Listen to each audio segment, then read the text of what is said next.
Your voice sounds incredible. It sounds very good. Really? Yeah. Well, I'll take that.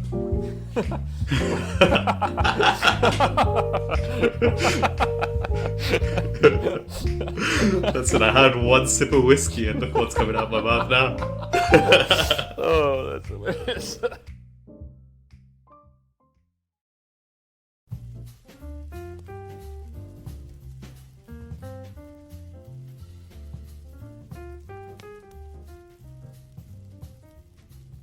Good evening, everyone, and welcome to the 40k Fireside podcast. I'm David Gaylord, and I'm joined by my good friend Vic Vijay. Together, we discuss 40k and the meta from our perspective, along with events we've recently been to and those that have got coming up. So come on down to the Fireside and listen. Alright everyone, welcome back to Fireside episode number 8. And we're joining you this time a little bit more positive, a little bit more excited, because we're going to be attending the Leicester Super Major this weekend. And me and Dave thought we would mix it up a little bit with this episode and try and do something that we often do when we go to singles events with our team. And we're attending this event with 7 of our Dice Down team members. So that's 7 of us in total. So there's 10 of us in the team. So it's almost the entire team. Mm-hmm. And we're going to be doing this episode looking through a few of our team members' lists, their first round pairings, and the kind of advice we would give them if we were in a singles event with them on how to best tackle their first round pairings. And then we're going to hit up talking a little bit about the meta, a little bit about the list that we brought to the event. And hopefully we'll keep you entertained all the way through Fireside episode number 8. Episode number 8. Alrighty, yeah, so I'm pumped. Leicester's going to be a wicked tournament. It's going to be 240 players, I think, which is good. I think the last time we've had a tournament of that size is Birmingham, if I'm not mistaken. Yeah, this is huge. Obviously, apart from LGT, but it's really good to see the numbers getting up there, especially I think with the kind of state of the economy and cost of living crisis that we've had in the UK. I know that that's kind of disrupted a lot of people's ability to go to events. So on a different note from 40k, I'm really happy to see that there's a large amount of people attending. I think it's really cool for the community. For sure. I love that these events are held in kind of the middle of the UK, so it's kind of possible for everyone to attend and visit. So they've always been popular, the ones in the Midlands, and Leicester's no exception to that. Yeah, it's going to be great. All right, so do you want to crack off with the list first, or do you want me to crack off? I don't mind either way. Okay, shall I start off with one? So I'm going to go for one of our teammates. I'm going to go for Jim. Jim Bessie is maybe not the most well-known player, but he's a very, very talented and skilled player. We practice with him a lot. He plays on TTS a lot. Yep. And he is a faction specialist. So he's been on Drukhari all the time, and he's been slowly adapting his list, making sure that he still has the units that he enjoys playing, not just the things that are the most efficient. So Jim's list is a bit eclectic and interesting. He's got a triple patrol in there, and so I'm going to go, there's a lot of units in this. So I'm going to just do each detachment and give people a rough overview of it. So he's got his first detachment, which is Cabal of the Black Heart, getting access to Agents of Vect, with an Archon with the Fight Last and the Animus Vitae grenade, which he can throw to increase the power from Pain chart by 1. So he can get advance and charge potentially on turn 1 if he hits with the Animus Vitae. He's got 2 units of Rax and 2 small units of 5 Incubi in this detachment. And then his second detachment is a Dark Technomancer's detachment. In this detachment, he's got Drazar, who is the Warlord and has got Hatred Eternal, so he's got full rerolls to hit and wound. And then he's got 3 units of Rax in here. Now, because it's Dark Technomancers, he has taken guns on these 3 units of Rax. So he's got Hex Rifle, Ossifactor on each unit. Yep. And then he's got 2 units of Grotesque, just 4-man, and 2 units of Kronos. 1 is 3-man and 1 is 2. And it's just all the guns in that. And then he's got 2 Raiders, interestingly, with Disintegrator Cannons on here, which are really good in Dark Technomancers because they can go up to damage 3. Yep. And Venom as well. And then his last detachment is a Witch Cult detachment with Test of Skill and Slashing Impact. I think Slashing Impact is Mortals on the charge, I think on 6s. And Test of Skill is a little bit better against vehicles and monsters. He's got a succubus with the mortal wound whip, and he's got 5 racks and a big unit of reavers, which is Jim's kind of trademark. I think it's a unit of 9, 8, a unit of 8, and he's got 5 scourges just to do actions with. So Jim's list has got a little bit of everything. It's a proper MSU kind of Drukhari list, and his first round matchup is against, okay, so might pronounce this wrong. It's an Irish name. I think it's Aoife McGrath is the name. So Aoife's got a Necron list. So he's got a Novok list, which is a slightly combat-y one, additional point of AP, and +1 to charge. He's got 18 Scarabs, 3 units of 3 Canoptic Spiders, 2 Reanimators, 5 Wraiths, 30 Warriors, a Technomancer, and 2 Chronomancers. Is this the Army of Renown? It is the Army of Renown, Cult of the Cryptek. Any idea, Dave, what that is? Look, honestly, it beats me. And this is, I guess, this is a great episode for it because we're all kind of like, it's Necrons, but the Army of Renown's a little bit different. My broad understanding about the Army of Renown is that you can't get the pre-game move in OBSEC, which is a huge part of the premise of why the army was so strong. But also you sacrifice a little bit, but you gain, as in like your restrictions are that you can't run some units, so there's that. But you gain a lot of offensive output. So the way I would think about it as a whole, and this is definitely not an expert opinion, is that you have to play suboptimal units. But you get access to a little bit more damage and some offensive stratagems as well. Sure, nice. And I think this is a great example of a round 1 matchup, because often your round 1 matchup will be off meta. It'll be things that you have not seen or you don't know the rules for. And this is very much the case. I don't think anyone in our team is really going to know the rules very well for this particular army. So at that point, you go down to your base fundamentals. What's the mission and what is your win criteria? Is that what it's called? Win condition. That's what you say, don't you? Yep. So in this game, we're playing on Abandoned Sanctuaries, which is a Dawn of War mission. So you're playing along the long edges, and you can't forward deploy or anything here. And it's quite interesting because this isn't an OBSEC dynasty, so there is ability for Jim to be able to hold a little bit of primary here. And actually, I find that these lists actually lack OBSEC when they don't have the OBSEC thing. Makes a big difference, yeah.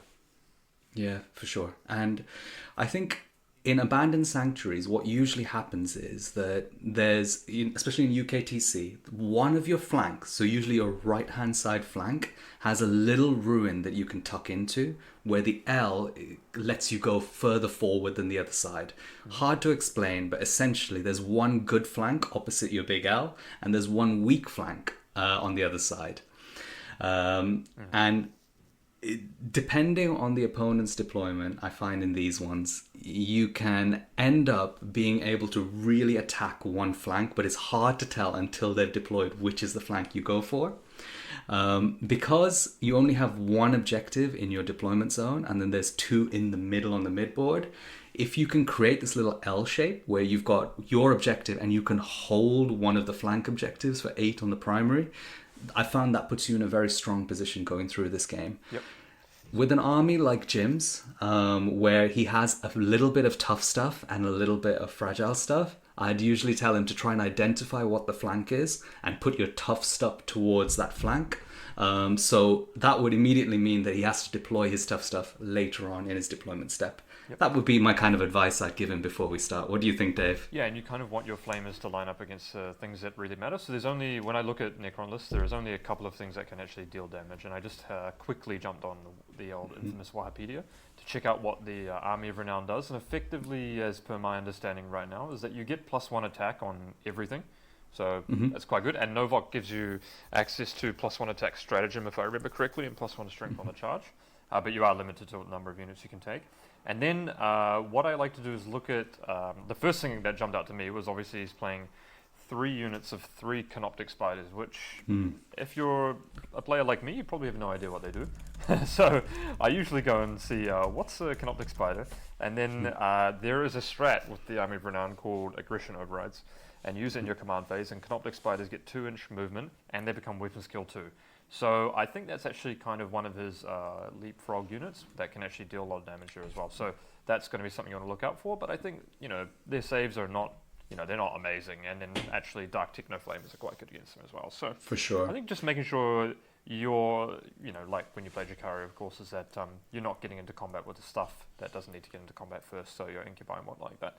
You want to make sure that you're tanking damage on your Raiders and your Grots and your Kronos as well. Importantly, I wonder if Canoptic Spiders can get to Strength 8, which of course is a breakpoint that you want to check out if you're -1 damage as well, right? Yeah. Oh well. So Jim doesn't play the -1 damage, but yeah, fair. I think this is really interesting because the first thing I think about when it comes to discussing this is the positioning and the kind of movement of the army, and the first thing you think about is the efficiency of what can kill what. Yeah, well, I want to try and identify why they would have gone for this particular army, right? Yeah, and it's a good combination to have different kind of ways of thinking when it comes to a team. Yeah. So yeah, definitely. Like I think you've highlighted a unit in Aoife's list which could kill Grotesques and Kronos, which is the Canoptic Spiders. Yep. It does seem like they only move 6 inches, so yeah. Threat range is very projected at 18 inches. Well, they'll get +2, so... there you go, so 20. They can get the command protocols, but I'm every now might shut off command protocols, so potentially +3. But yeah, no, you are right though. But at the end of the day though, the Necron secondaries become a lot worse when you're not OBSEC, and that's a fundamental problem with it as well. And in addition, you've got 2 Chronomancers, a Technomancer, Canoptic Reanimator. These are not exactly most points efficient units as well. So as long as you can take out, and this is how I've approached Necrons for a long time, as long as you can take out the things that actually deal damage, then you can dirtle around the board for the next 2 turns, whilst they have Scarabs and stuff like that alive, and you'll win the game through that anyway. But you don't want to be focusing on killing Scarabs and whatnot like that in the early game. Nice. I think Jim should have a really fun game into this. Very engaging armies on both sides. So yeah, best of luck, Jim. Smash it. And what I would say is that actually, Julio, who I think is the rank 1 Dark Eldar player, actually has a good record against Necrons as well as Dark Eldar. So I think there's definitely good play there. For sure. And Dave, what's your first pick of the list you wanted to chat about? So we've got George White, who's a teammate of ours, and he is playing Knights, Imperial Knights. He's played them for a long time, ever since I've known him at least. And he's playing his same old list that he's played for a long time. It's the Freeblade Lance, and it's got 1 Paladin, which has the ability to bond, I think, like 3 units. 1 of them is permanent, so it lasts for the next turn.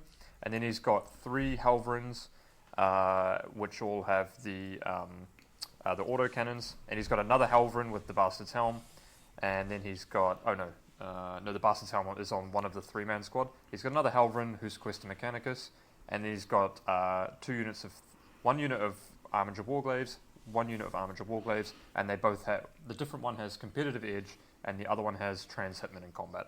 So they've got melter guns on them as well. So this type of list to me is always a bit of a stat check. The thing I like about Knights is that they often feed stuff into the middle through their secondary, which I think can oftentimes be the downfall of a Knight player. I know that I may have lost a Knight game if they hadn't have picked that secondary, and it forces them to play a very specific way that you can very easily play around, right? If they have to go to the middle of the board and do an action every turn, it's something that you can reliably outplay every turn. So what I would say is, George's first matchup, which is why we picked this, he's playing against Kraken Nids. So actually, we'll get onto that later, and I'll be talking about Kraken Nids again. But his opponent's list is quite good. 3 Tyrant Guard, 3 Zone Thropes, and 3 Venom Thropes. So it's got the classic 3/3/3 there. He has then got... Okay, he's got the Flyrant with Reaper. He's got the Warlord trait 1 step ahead. Okay, I'm actually unsure what that is, but I'll look it up. But his Flyrant is fully kitted out with Adrenal Glands, so you can go D3 extra attacks. So you want to make sure you can just be notable of that. He's got 2 units of 3 Warriors, 1 unit of Gargoyles. He's got 2 units of Zone Thrope, 2x3, a Parasite of Mortrex, okay. 2x6 Raveners, I want to say. Looks like 5. 2x5 Raveners, sorry. Yep. 1 unit of 3 Biovores and 1 Harpy with the Stranglethorn Cannon, and he's got the Spore Assist. Very interesting. That's a powerful list. Yeah, so I kick it off with the Spore Assist, just because we'll get it out of the way. I'm not sure where it can deploy, but once it's on the battlefield, it is reasonably trivial for Knights to pick up. It doesn't have great saves, so picking that up quickly is going to be good, because you can obviously get angles on it, and you know where it deploys on the board before you deploy as well. Harpy with Strangledawn cannons is not the ideal unit you want against Knights, unfortunately, because you want heavy venom cannons if possible. But on this mission, you can put the Harpy in the ruin and basically hide it. So I'll talk about that in a second. So actually, okay, we'll go right into that now. So against the Harpy on Dawn of War, your opponent should ideally put it in the large ruin and hide it from about 75% of the angle of the board. So what you need to do is make sure that you have your Helverins positioned so that they can move 12 and shoot the Harpy's tail when it's parked in that big ruin. So that's a little deployment thing that you need to make sure you do. Otherwise, they can outflank the Harpy, which is what I would do as well if I was playing Kraken here. 3 Biovores. Now, Biovores are something that I've never played. I've played them, of course, on TTS, but they're so good. They're brilliant if you go first. And actually, Knights is one of their better matchups because the move blocking is quite good with them. So if you go first with Kraken against Knights here, you can shoot all 3 of your Biovores, and you can move block with, additionally, the Gargoyles, the entire Knight army in its own deployment zone. Well, actually, just with the Spore Assist and then Biovores as well. So I think it's important to potentially shoot the Spore Assist, shoot the Spore Mines a little bit, and then actually charge them as well afterwards so you can get the movement so that they can't move block you another time. It's important that when you get move block in your deployment zone as Knights, that you don't succeed yourself to getting move blocked again because you're effectively in the same position. You need to shoot them a little bit, then charge, or charge them, pile and consolidate away. So you're actually gaining ground there. Then he's got 2 units of 5 Raveners. Unit 5 Raveners is not really in the position where it's going to take out a Knight per se, from top to bottom. Unit 5 Raveners, off the top of my head, 5 attacks per, 35, 2s rolling 1s, potentially exploding 6s. It should be roughly 37, 38 hits, divided by 3, 13 saves. On a 4-up invulnerable, should be about 6.5, 7 damage. So a full Knight buffed in a 4-up invulnerable will live against that. Whereas if it's a 9-man Ravener unit, you won't do that as well. It'll get through that because they have shooting as well. They have shooting as well. But just depends with the reach, doesn't it? If they can reach an unbuffed one in the early game. For sure. Yep. Yeah. So and actually Trans Hitman completely changes that math, of course. Oh, for sure. Nice. So 2 units of 3 Zone Throw. That's interesting as well. I think this is the correct way to play Kraken right now. 2 units, 3 zones. On Dawn of War, these are especially brutal as well because that's the exact match. This is actually the exact matchup for Kraken you want to be playing, Knights on Dawn of War, because Zone Thropes have an immediate smite. So what you can actually do is you can actually backline your Knights so that their smite distance is longer and that they'll actually have to proceed their Zone Thropes into the middle of the board to be able to smite you. So backlining your Knights is definitely an option there. And a very important thing to note, and unfortunately for George, I wouldn't say this is optimal because I would have liked to have seen 1 unit of 3 Questa Mechanicus Knights. I would have liked to have seen at least 3 Questa Mechanicus Knights here, not 1, because the 5-up Filner Painting against Mortals is very relevant, especially in today's meta as well. Nice. But what you want to do is with that 1 Questa Mechanicus Knight is move it about 1.5 inches forward so that it can soak all of the smite damage as well, which is just makes you more efficient. So in your deployment, you want to make sure that everything is in line and that one is slightly forward as well, so that they can't move to funny angles and not see it and then smite and hit something else as well, which is something that I've done a lot of. He's got a Pyrovore, but Pyrovores don't do much. And then he's got the Flyrant. Now the Flyrant is difficult to navigate. You're not actually going to be able to do anything about it the entire game, so I wouldn't worry too much about outplaying the Flyrant. It has tons of range on you. It'll kill something. If he's got the CP, he'll duck in, kill something, and come back. That's something you can't avoid. So I would definitely say don't take Renew the Oaths, particularly because that'll allow him to activate a large part of his army. I would probably take... I haven't done the math on no prisoners here, but that's definitely an option. But I would take the 3 other Knight secondaries potentially as well. You want to be able to shoot your opponent off for 3 turns, especially because 3 of the objectives will be in the open in this mission off the top of my head. But have a Knight so that it can obviously shoot down the side into the ruin for the one that they can hide in the small L on the left-hand side if you're playing your opponent. What do you think the Tyranid secondaries will be in this one? Yes, I would definitely take Bring It Down. I would take, if I have 2 characters, I usually play 2 Neurothropes, I would take Warp Ritual, Bring It Down, and potentially, see this is the thing about the Kraken one, it's a little bit different. I would be tempted to take the Synaptic Tally one, but his list doesn't really allow for that because he doesn't have Synapse on the Harpy either. Maybe... See, I think he only has 1 secondary here, personally. I don't even think Warp Ritual is very good. It's Tough on his list, yeah. Mental yeah. Interrogation's not awful, though. So my advice to George looking at this would be that his secondaries are going to be bad. All you need to do is conserve your resources through this game, and he will give up stuff just trying to keep up on the points. Yep. If George just goes full ham with his whole army and gives too many targets, I think this Nid list will be efficient enough to cause problems. But I don't know, Dave. Do you think like going really aggressive is the right thing in this kind of matchup? I think it's... Oh, as in if I were playing Kraken? If you were playing the Knights. If I was playing Kraken. the Knights, I would not go aggressive at all, no. I would play I passive for agree. the first 3 turns, at the very least. Yeah. And it's Conserve more about resources. the deployment. Yeah, you need to make sure your deployment is... And deployment, I think, as all top players know, is the hardest thing to master. Deployment is something that I've always tried to improve on as much as possible.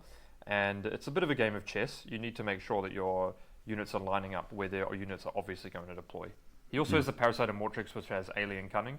So but Knights have 5 obsec models anyway, so holding objectives should not be an issue there. But yeah, I mean it's a bit of a matchup for the ages. This one, Kraken Nids against Knights. It's not as bad as it used to be with Leviathan Nids, but actually, Definitely I think it's a challenge. I think it's close to 50-50. I think on both sides, in my opinion. Yeah, come on, George. A lot of plays. So George, take some notes maybe, but I mean that's I think I went on a bit of a spiel there, but it's kind of nice when you have someone on your team that is an expert in the faction that you're playing against. They can give you all the tips, and they can give you the very nuanced and critical insight into things like deployment, like secondaries, like overall strategy, and one like that. It can really save your bacon sometimes. 100%. That sounds awesome, man.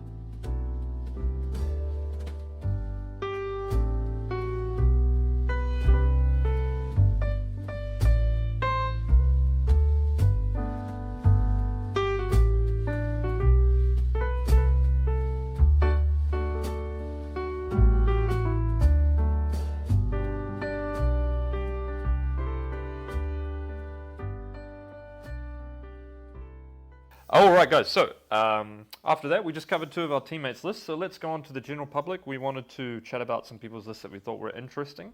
So Vic, who have you selected for this one? So I really wanted to go for one of the Votann lists. I had Dylan and Brian Siepp. Brian Siepp, I think. I actually played Dylan last night actually on TTS. Oh really? Yeah. Okay. Oh, that'll be some interesting insight. So I've got Brian's list open here, and Brian's list says Brian in speech marks. Dave says this will be boring. So how can we not go through his list? So let's see what this boring Votann list is. So it's a Ymir list. Ymir gives +4 inch range, and also 4+ invuln to anything with a 2-up armor save, a 5+ invuln to anything with less than that. Yep. And in the list, he's taken advantage of that by running 3 units of 5 berserks alongside 2 land fortresses. So the berserks get the 5-up invuln, and the 2 land fortresses will get the 4-up invuln. The land fortresses have gone full beams, so both of them have the big beam on top and two sets of 2 ion beamers on the sides.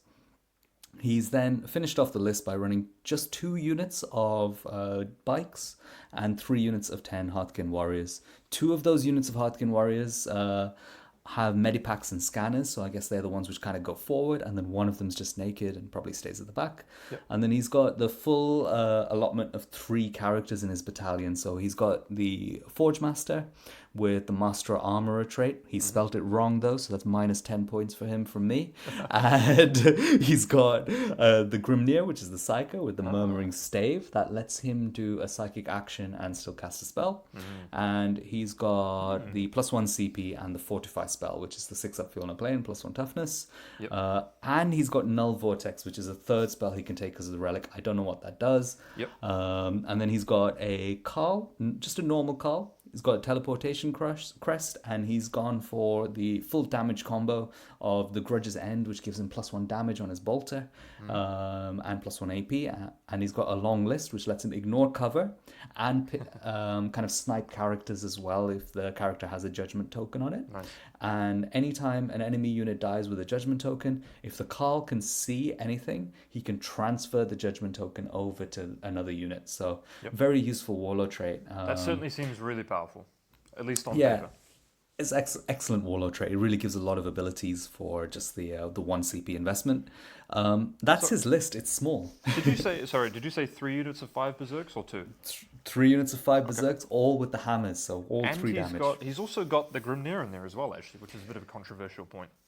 Yeah, the Grimnir is questionable in this meta just because of how powerful Thousand Suns and Flamers are, and taking a Grimnir automatically opens a very powerful secondary for the Thousand Suns in Wrath of Magnus, Yep. which is basically like an auto 12 to 15 Yeah, I would say, realistically. yeah. Yep. Um, And it also removes your Abhor the Witch, so it's a gosh, yeah. theoretical 25-point differential. Yeah. is So tough. if you were tailoring for the Thousand Suns and Flamers match, you really don't want the Grimnir in there. But the Grimnir is an excellent tech piece, giving +1 CP every turn, which really fuels the land fortresses, which actually do eat up a fair bit of CP just to throw out all their mortal wounds and use all their strats. It fuels them with jet fuel. Yeah, absolutely. Because And also, I do like the stave though as well, right? Because you can mental interrogate and then, still use another spell, right? It's pretty good. see, my thinking is that I think the Grimnir is very questionable to take a psychic secondary. If you have a single guy on foot who's doing a psychic secondary, it's very prone in armies like this to just losing him or not really being able to go into a forward position to actually do the psychic secondaries. Yep. But it's better than nothing, and Votann don't have the best secondary choices generally anyway. Yep. Um, I quite like this list. I know Brian's been playing this and working on it since we chatted in Coventry. Because you went there on the third day, but yeah, we're all of us were sitting down. We're talking about this a lot, and this is where I said Votann seems incredibly boring to play. That's why you mentioned it there. I guess the Grimnir is a 1 point of differential, but I think this is probably going to be the first event where Votann is really going to be played in the UK scene here, right? Yeah, for sure. I mean, we had a lot of them at the team event, which was a slightly different build to this one. Personally, I feel like that build is slightly stronger than this one. The triple berserks are not so good in UKTC terrain. That forward moving melee, like slow melee, is not ideal. But he's got a lot of units, like compared to most Votann lists. It's very one dimensional. But I think Brian's also a very good general. So a good general with an army that is a little bit of a stat check, very strong direct line of fire damage, can still give very good results. So I'll be very interested to follow how he does during this event. Yeah, I don't know what he has round 1, but good luck to Brian, of course. Come on, Brian. I was going to say, you know what? When you were talking about the army list, I would just like to mention that I think the internal balance of the Votann Codex is very poor in the sense that there is clearly one best, Forge World to take, right? Like, it's just like Ymir everywhere, which is disappointing. You know what's funny is that the armies that have been doing the best in tournaments, like actually winning the events, has been the melee one. I forgot, it's like something hegemony or something. Really? Yeah, right? It's so funny. Okay, touche. So, yeah, the one which makes Berserks basically kill anything they touch has won 2 events, and I don't think Votann's really won anything else. Okay. Oh, maybe I'll stand corrected. That's all right. We'll see. No, but that's great. I'm going to jump on to a guy who you probably might have heard of before, the Mr. Mike Costello, who I think is playing something, I take it is similar to a list that he played in the Bay Area Open, I want to say, it looks like it. in West Coast in California. And this is High Fleet Hydra. And I'm just going to put it out there right now. I don't think this list is good. Poor Mike. But I don't mean that offensively. I'm sure Mike would probably also say this is not the best list. But I'll go over that in a second, and we'll kind of see why. Okay, so he's got 3 Tyrant Guard and a Flyrant. Okay, great. He's got Adaptive Biology, so 5 up Feel No Pain off the top of my head, and he's got Reaper of Obliter Axe. Okay, cool. He's got Adrenal Glands as well. Cool, so he can go in and do D3 extra attacks. He's got a Turvagon, which I think is actually not that bad. I think Turvagon's pretty good. He's got the Maw-Claws of Thyrex, which is something I would play as well. It's a nice loadout. It means that Turvagon is actually a pretty relevant beast in melee. It's also T8 with a 2-up base save, and you can't target it because he's got a unit of 20 Termagants. So, okay, I can get behind that. That's so far not bad.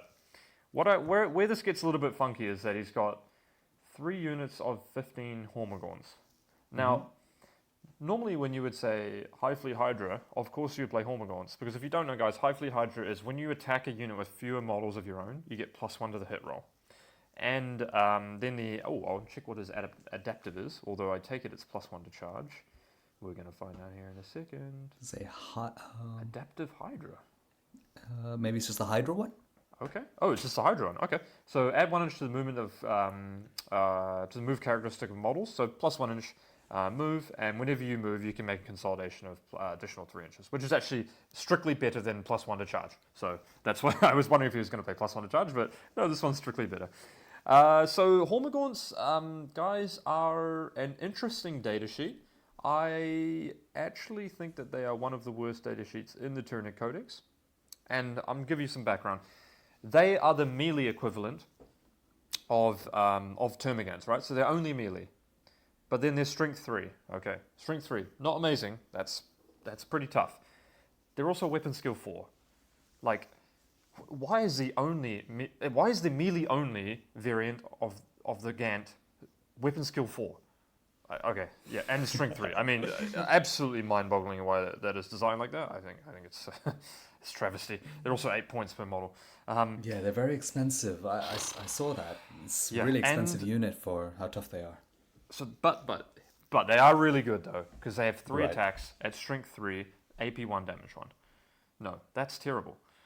So, I mean, there must be some element of movement shenanigans for this because they are OBSEC, aren't they? So they are OBSEC. So you can move them pretty fast, and they have a Right. stratagem for auto advance 6 and advance and charge.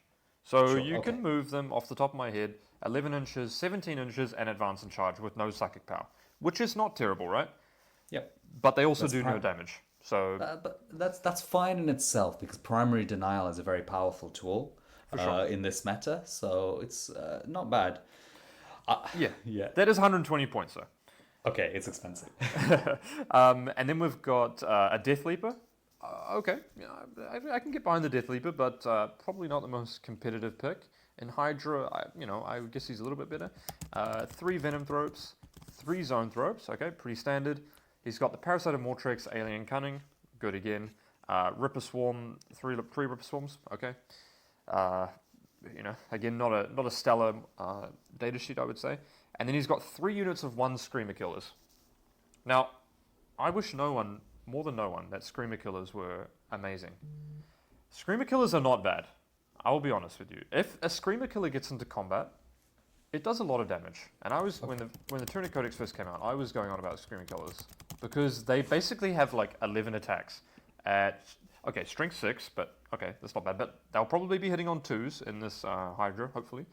11 attacks, strength 6, -3, flat 3. That's pretty good, and they are -1 damage and a 2-up base save. Okay, that's not bad. But they do move, well, in the Hydra, they'll move 11 inches. So, okay, not bad. But they are a kind of big model that you can tie around the board, right? So, yeah, I'm not against that. But I think you hit the hammer on the nail on the head when you talked about this is a kind of primary denial type list. And the easiest way to combat that is you just park all your OBSEC on the objective and just wait for your opponent's inferior data sheets to arrive on your objective to the point where you can still hold it. And then, in addition to that, if they're not going to go for it, then you slowly shoot them at angles across the board. I think that's probably the most typical way of dealing with lists that can attack your primary objective. I think that's definitely how I would try and approach this list, is just trying to shave off little bits. Like if I can shoot 20 Termagants, great. 15 Hormagaunts, great, because this is a reasonably big footprint as well. This is 15, 45 models, 65, plus 3 Screamer Killers, plus characters, plus Zone Thropes and whatnot as well. So it's going to be interesting. Sorry, Mike, you're a good guy, but okay. I hope it does well. I am going to give Mike a lot of props here, right? Okay. Because I think A, this is a very unique and creative list. B, I think Mike is one of the best, like, technically skilled 40k players I've ever played in my 40k career. And I think he's also an absolute gentleman about the way he plays. So I think Mike has consistently done well with armies that are off meta because of his player skill. And, I really respect him for that. And I think he will do well in this event and will be showing off that player skill is very important in this game. So yeah, I wish Mike all the best of luck with this. I think Mike plays for Vanguard Tactics, right? And I think I saw that Steve Box has gone for a very off meta kind of Eldar list. And I'm not convinced Steve is going to have the greatest time with that very off meta list, because in order to make something as wild as running 15 Shining Spears work in this meta, he's just going to have a really tough time. So best of luck to Steve, but I think Mike is going to do really, really well here, and his player skill is really going to show through. Okay, I'm going to take the opposite, because I do agree with you in Mike's player skill, and we've had the fortunate pleasure of playing a couple of times, and when he was playing Deathwatch, and he is definitely a player that knows combat phase very well, and this is definitely an army where you want to know that. However, I think UKTC boards are not designed for an army like this to succeed, and I would say that the event he won in the Bay Open had significantly different terrain to the UKTC terrain, and I would also, in addition to that, say that the meta has evolved into a place where shooting is quite prevalent as well. I would not want to play this list against Tau, for example. I would say that is literally auto-lose. Has Kyle, so Kyle's another Vanguard Tactics player, has he gone back to Tau? Because I know he played in the team event with Blood Angels. Kyle is, I believe, is also playing Tau as well. Kyle is on Tau. Oh, he's on a very strong Tau list as well. So, yes, straight on point on the meta there with Kyle's list. Good for him. There we go. Speaking of the meta, we might as well segue right into that. Let's do it. We're going to do a brief cover of the meta, kind of at Coventry, at Leicester, and we'll have a little bit of a discussion.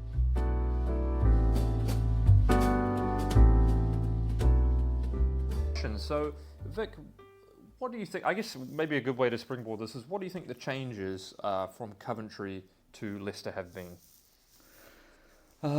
So, on a personal level, or you think on a meta level? I think, let's just keep it right on the meta for the time being.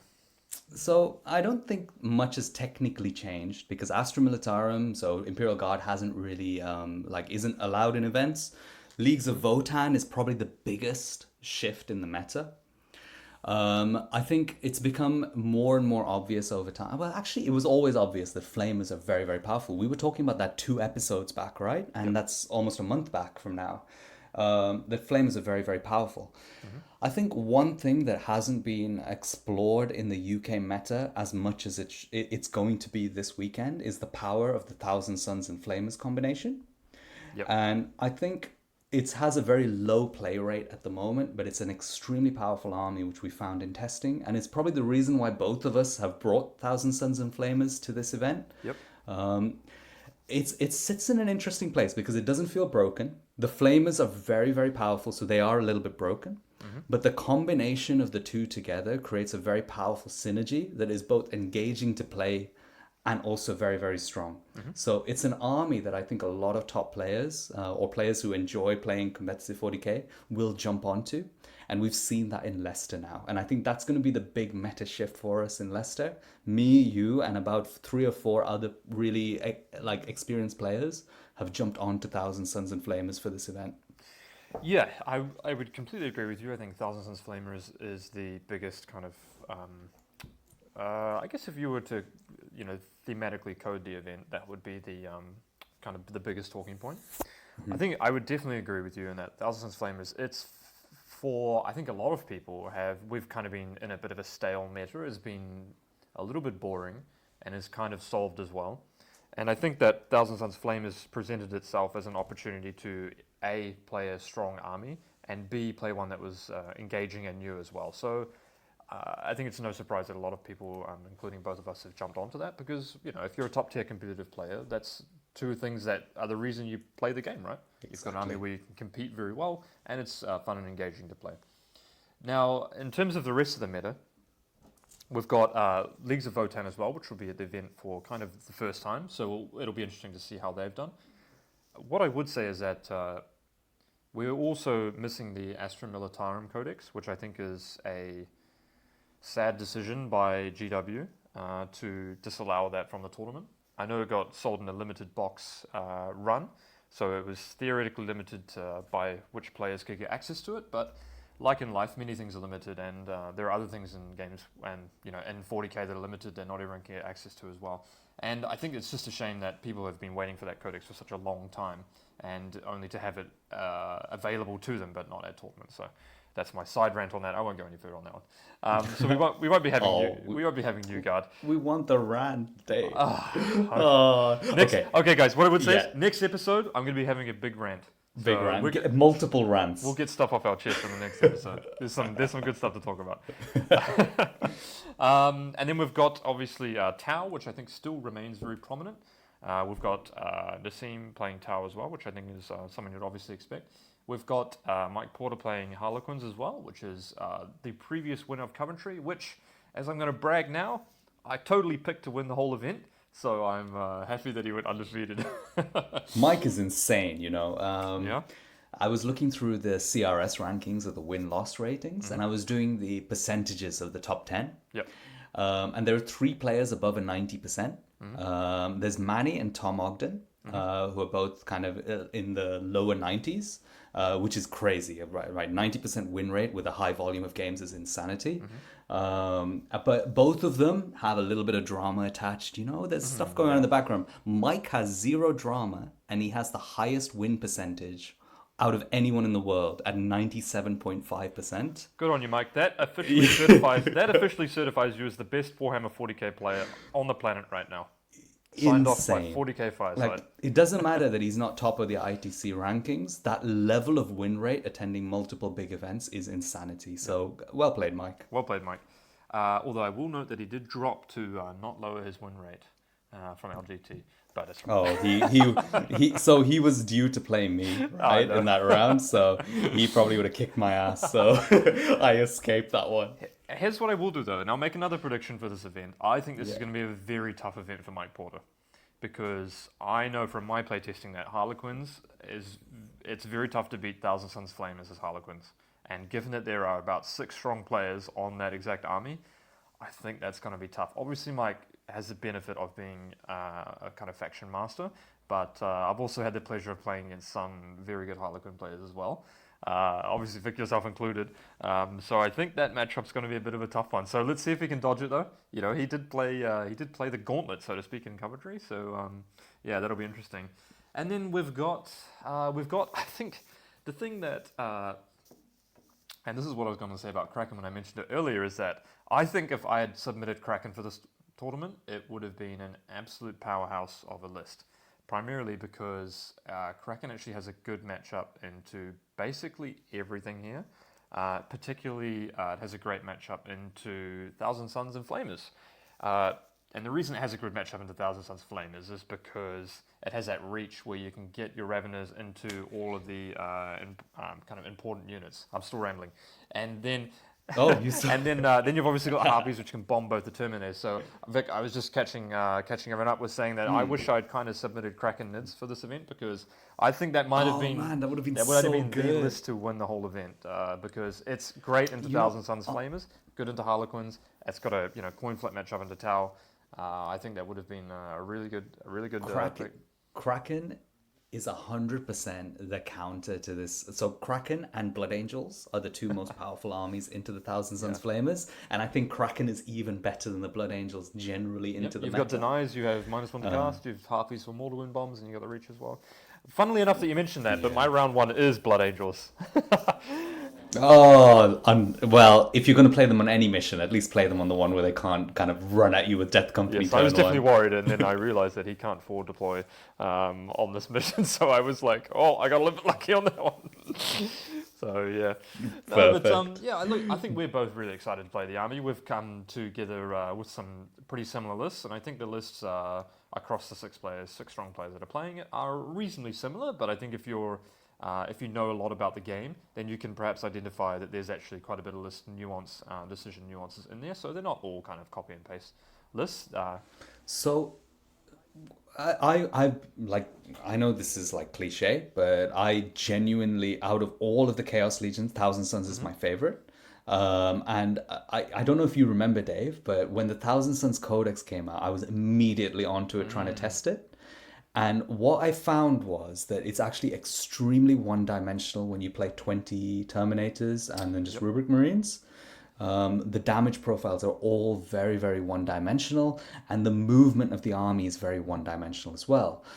And I think adding the Flamers in instead of the second unit of Terminators opens up the army to be really interesting to play with.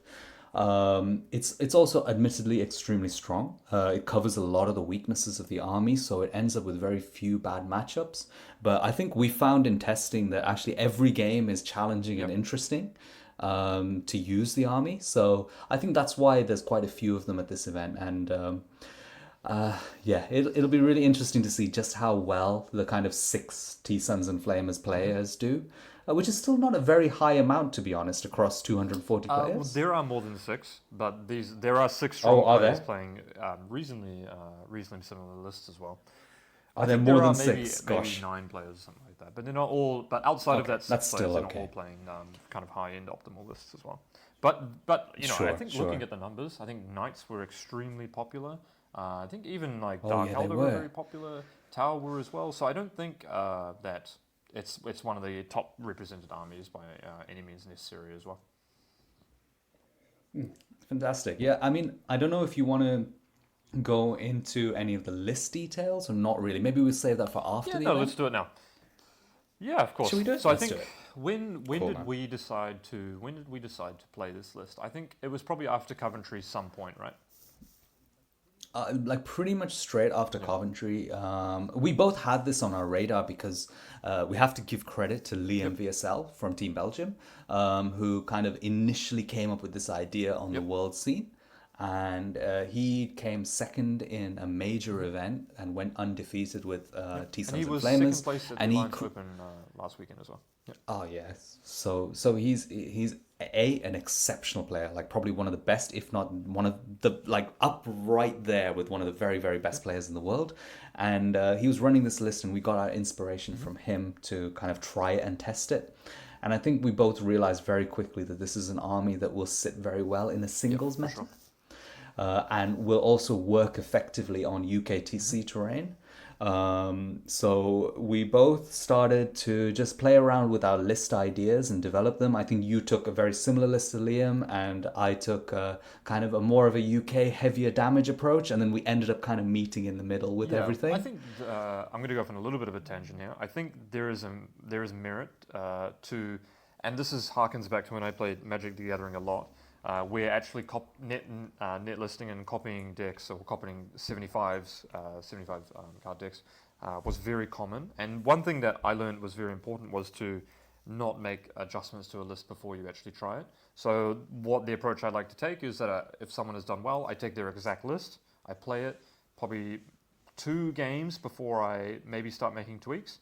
And then from there, I kind of get more reps with it and innovate and constantly try and communicate with the person as to, oh, what were your thoughts around this? What were your thoughts around that? So I'm quite engaged in Yeah. taking something and then innovating and trying to adjust it for our terrain. Because obviously they play on WTC, we play on UKTC, and there's a lot of terrain nuances in there as well.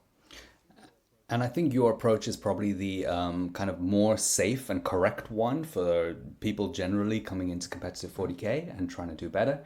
The way I tend to do it, and I'm not a very common way of doing it, is if I see a list concept I like, I look at what the core concept is, and I will start from Battle Scribe, just a completely empty slate, and just build a list up from the ground up. But that's something you do after many many years of playing the game, and if list building is one Yeah. of your strengths. But the way you do it, kind of teching and working back from a successful concept, is definitely the more effective way of Yeah, doing so I it. mean, maybe if you're a new player and you want to try and swap factions, maybe take that approach of just trying out something that's been successful, and then just being like, hey, I would rather prefer play this, and then because you'll have your local knowledge, subject matter expertise on whether or not something might be the right call or might not be, because we're all local metagaming to a certain extent as well. But yeah, the list 100%. is broadly speaking 6 bricks of Rubric Mhm. Marines with Soul Reaper Cannons, Araman on a disc, Exalted Sorcerer, and then Infernal Master, and you've got the Unprolific Crystal to teleport in the command phase, and then you've also got Sorcerer's Facade, which lets you teleport an infantry unit in the psychic phase as well. So you have 2 units, 2 methods of teleporting out of combat as well. And then you have you can play a Rhino. I'm playing the Rhino. And then you can also have Tzeentch in there as well, of course. I'm playing the Changecaster, but a lot of people, and the majority of people, I think I might be the only one playing the Changecaster. I think most people have gone with the Fate Skimmer, which is +1 to cast, a bigger base, is a bit more of a melee threat, but is 70 points more. And then I'm playing 6, 5, and 3 Flamers, something 14 Flamers. And I think most people have obviously the list is quite similar, but there's probably about 150 points of flex there, depending on the combination of Flamers that you have, and then whether or not you play the Fate Skimmer or the Changecaster, which obviously maybe I'm in the wrong, just playing the Changecaster. And then maybe 5 bricks of Rubik's, 6 bricks of Rubik's, or maybe you want to play some Enlightened or something like that as well. Yeah, that's it. I mean, the differences between our list are extremely minimal. I think we have the same number of Flamers, but I have 554 and you have 654, 653. No, we've got you've got one less, right? Yep. We've got the same, yeah. And then you've got a Rhino, but instead I've used those points to upgrade my Changecaster into a Fate Skimmer. And otherwise, it's pretty much the same. I've just got just about enough points because I've dropped a couple of Soul Reaper Cannons to add a disc onto my Exalted Sorcerer. So your one's on foot and my one's in the sky. So I've opted for the 2 slower characters, that's for sure, right? That would probably be the biggest thing. Yeah. But interestingly, I think your approach is good. You get a lot more teleport options with the small characters. You get options to raise banners with the teleports. But I get a little bit more on the board mobility with the mortal wounds and a bit more durability as well. With definitely agree. My approach has always been to look at my list and then see what I could do without, like as in what I could get away with if I deployed perfectly as well. And that's kind of things that you can shave are movement abilities, right? And that's kind of how I looked at it as well. You do get the option to teleport if you're not on the disc as well, unless you're playing the Unprolific Crystal on him, which of course you are as well, which allows you to do that. Yes, that's one shift, isn't it? You've got the Unprolific Crystal on the Infernal Master, which can stay backfield and kind of be in between multiple units. It allows the Exalted Sorcerer to go somewhere else and not be forced into being near the Unprolific Crystal. I've just put it on the Exalted Sorcerer on disc so he can teleport, but it requires different positioning tactics between our I think both of our lists, there's pros and cons for each one. There's no strictly better argument to it at the end of the day, I don't think, as well. And then absolutely, I think just one last touch, because I think Josh Roberts and Alex are the 2 other really good players who are running this list, and I know there's an option in these lists to drop one of the rubric squads and add in some tech pieces, so you tend to see some Zangor Enlightened or big bricks of Chaos Spawn and things thrown into the list. So we've just gone purely rubrics and Terminators. They've gone for a few tech pieces. Yeah, exactly, and both of those units are pretty cheap. I can see actually Josh Roberts has a Zangor Shaman as well, which is interesting. 1, 2, 3, 4, 5 rubric bricks, but he has... Oh, he's got all of that too. Yeah, so I guess he dropped the Rubiks, and then he's also playing Fate Skimmer as well. So yeah, I mean, a couple of tech pieces. Zangor Shaman allows you to do Undeniable Warp Ritual, and then the Enlightened, which definitely did not perform for me. I kind of up there for move blocking and then some engage on all fronts. I think because our first test game was a mirror, I think we immediately dropped all the chaff, because in the mirror you don't want chaff. Well, the mirror is going to be interesting, all right? For sure, it's going to be a thing. Hopefully we have the best list for the mirror. Well, we'll find out. Fingers crossed, bro. But I mean, there's a lot of player skill in that one, that's for sure. So it's going to look forward to it. It's full how are you feeling going into Leicester then? So I used to play Possessed with Thousand Suns. This is before your time, Dave. And I used to run a brick of 20 rubrics forward deploying. So I had my rubric Marines all kind of speed painted, and now to kind of like dust them off and paint up all the gold trim and everything, they're looking so cool. The Thousand Suns models are gorgeous. They are great. They're really nice, aren't they? So I'm really excited to put the army on the board. It plays in a way, right? It's got some Emperor's Children vibes to me. I'm using the same squad marking kind of tokens that I use for the Emperor's Children on the Thousand Suns, and I'm really excited. I think it's going to be very good in a singles meta, and you're going to lose games because you made mistakes, which is a nice place to be. Not because you've lost first turn, not because your opponent has like the perfect counter to your army. There's no direct counters you're to going this to lose army, games as far as I can see. for sure. Even the slightly bad matchups are not direct counters. You can still play those games out. It just requires full brain power, which is the 1,000 Suns way. All right, we're going to be exercising a lot of brain power coming up in a couple of days' time. We've got 7 people from our team coming, which is a nice turnout for us finally. We've got 6 people in an Airbnb, myself included. So that, to me, ultimately is what Warhammer is all about. I don't think I would play the game if it wasn't for the community, it wasn't for the social aspect of the game. So I'm really looking forward to it. It's going to be an absolute blast. If you guys are looking forward to it, you're going to be at Leicester, come and say hello to us, of course. We love meeting everyone and getting the feedback for the 40k Fireside podcast. And we hope that you've had a great time listening today. And I'm going to give a special shout out to people who don't listen to us on YouTube, that listen to us on Apple Podcasts or through our Anchor FM catcher or Spotify. We love you guys. I think we just hit recently, I saw that we had over 600 unique listeners. So that to me is a crazy statistic. So we love you guys. Have a good evening, everyone. I'll try to get this uploaded tomorrow. Peace out. Thank you for listening. Cheers, guys. See you at the next one. Bye. Vic and I hope you've enjoyed listening, and we greatly appreciate any feedback that you can provide after the show.